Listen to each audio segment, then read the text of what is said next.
Welcome, dear friend, to a moment of delicate revelation through the timeless words of Hafez.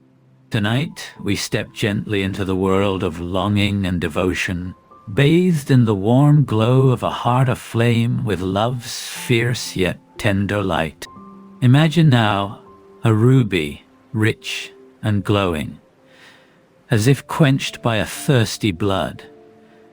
This is the kiss upon the beloved's lip, alive with a precious burning light. It is a jewel formed by heart's desire, fierce and yet cooled within that tender mouth, a sacred emblem of yearning made beautiful. For the simple joy of glimpsing her, the poet offers his very soul without hesitation.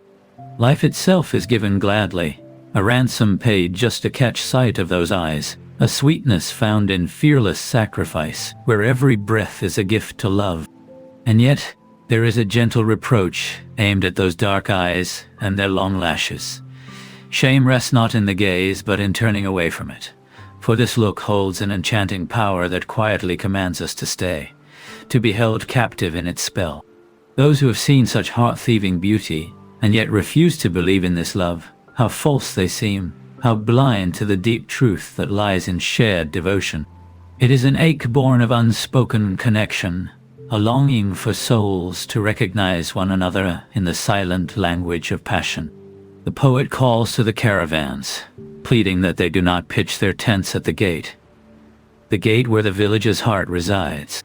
It is a tender urging to pause, to respect the sacred presence waiting quietly like a guardian, a still point where restless journeys come to rest. This gate is more than a threshold.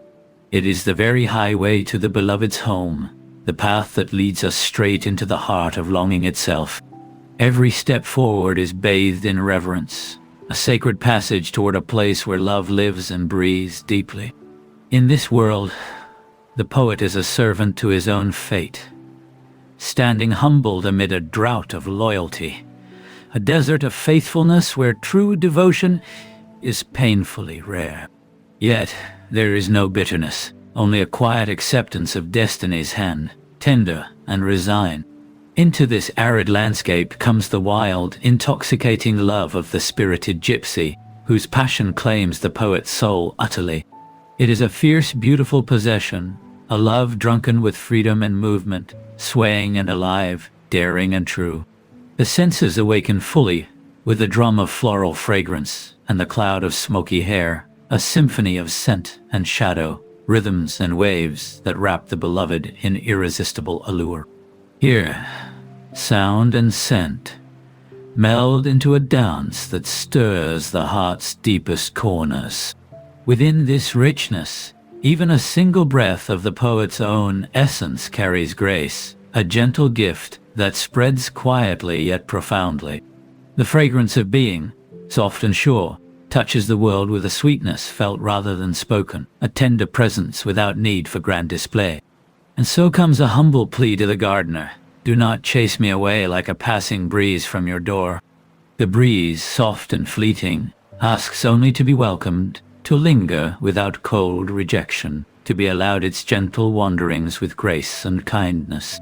Tears fall like life-giving water on this garden, nourishing its crimson rose, a symbol of passion intertwined with sorrow. This is a place where beauty blooms through grief, where each petal drinks deeply from the wells of heartfelt sorrow and delicate pain. From the beloved's lips passes sherbet sweetened with sugar and rosewater, a taste of love's most tender moments. Refreshing and intoxicating, it invites you to savor closeness, to be enveloped in the softness of shared sweetness and delight. The narcissus eye shines as a healer to the poet's aching heart, a mystical balm flowing from a single glance. In that eye rests the power to mend the wounds of longing and pain, a quiet miracle that brings solace without a word. And beneath it all, there flows a deep respect for the muse, the one who taught Hafez the delicate art of ghazal, the subtle weaving of love and song. It's a tender bond, this passing of sacred wisdom, the secret thread that ties heart to voice, teacher to beloved. Finally, the beloved becomes the sweet-tongued keeper of the poet's rare words, the muse who inspires language itself to bloom. Her grace nourishes each delicate phrase, each tender expression kissed by love's own breath, a union of voice and soul that sings softly in our hearts. Let us linger here, embraced by the warmth and light of these words, their longing, and their love gently settling around us like twilight's calm. Stay with this feeling a while, and whenever you wish, return with me to the world where Hafez's soul dances tenderly between every line.